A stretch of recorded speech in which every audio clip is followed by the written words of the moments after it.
What's going on, world? First of all, I had that workout plan. No, I have it. I just haven't been sticking to it the way I need to. I've been doing my push-ups at night and in the morning. I'll show it to you, but it's on the refrigerator right over there. But I have not been running every day. So I'm in the negative a little bit, but I'm gonna make up for it. Hopefully. I will. I just don't know how soon all that's gonna happen. Cause it's not nice out. And then, you don't always want to get on the treadmill. It's gonna happen though. Check this out. So I told you I've been doing a whole lot of things, get my mind right and all of that good stuff, get my zen and meditating and all of that, and trying to get focused on this book. I redid my living room because this is like my workspace. I didn't want to be working in my bedroom, so I changed my living room up a little bit, my little work area, and I was like, today is the day I'm gonna rewrite my book. So I go through I'm like, I need to find something.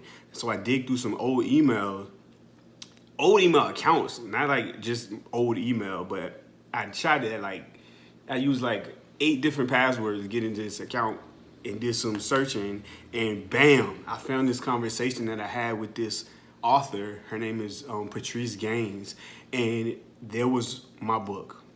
And I swear I've looked like a million times, but that's like the universe. The universe is looking out for me right now. I'm so happy, my friend who also recently published a book, I was like, dude, what are you doing Sunday? Come over.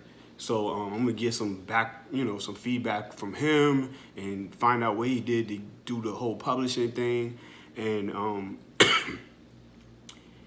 check the audio of one chapter, random chapter from my book, Peace and Love.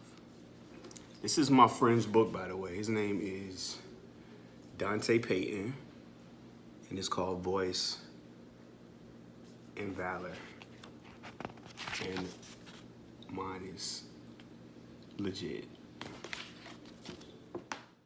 When I was 2 years old, I had a godmother, Mary Lou, who my mother had met in Petersburg, Virginia. Mary Lou was an older white woman.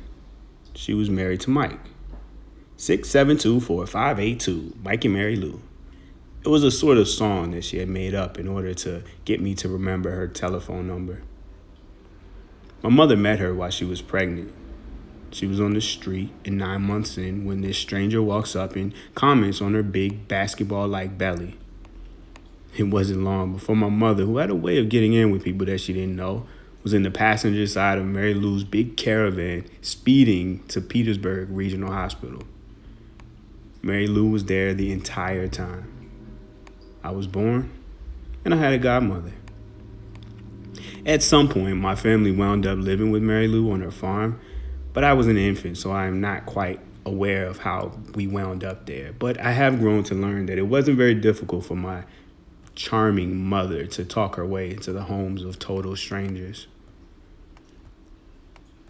When I was a toddler, Mary Lou brought baby chickens and baby ducks into our apartment. The chicks would run around in my own play space while the baby ducks would swim in the same bathtub that I was in every night. My life had been forever changed. Who knew that a young mixed boy born in the impoverished slums of Petersburg would fall in love with such domesticated birds?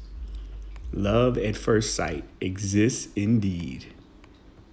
She lived on a farm in Prince George County. There were acres of land. I was always so ecstatic about the drive to Mary Lou's house. I can remember gazing out of the window every ride.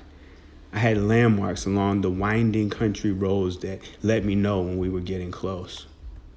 The mailbox. We turned right from the state highway and down a long, bumpy driveway.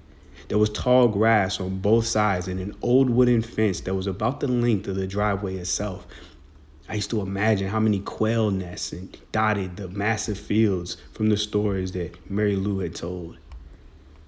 It wasn't long before our car bounced on the last huge dip, and there it was. Like opening the cover to a classic storybook, a great thrill swept over my soul.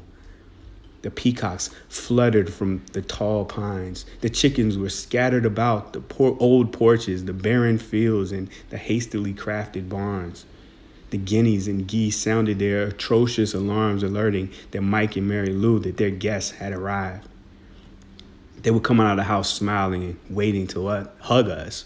For me, though, there was no time for hugging. I surged past the family, breezed by the melodic wind chimes, and straight into the chicken coop. It was nearly dark when I'd leave. I had to leave. But that wasn't always easy. They'd often send someone across the field and into the coop to let me know that it was time to come home. I'd jump onto the roost 4 feet from the ground and get in line with the Rhode Island Reds and Aracanas settling in for the night.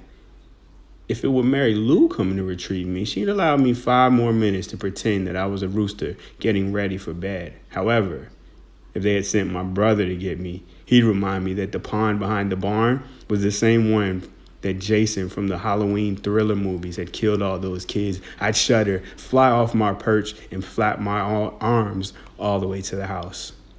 I was a chicken. I had grown to love those hapless birds. I'd study their ever so clumsy move. Of course, to me, there was grace to their stride and eloquence in their squawks. I began my research at an early age. I knew that of all birds, roosters and hens were chickens.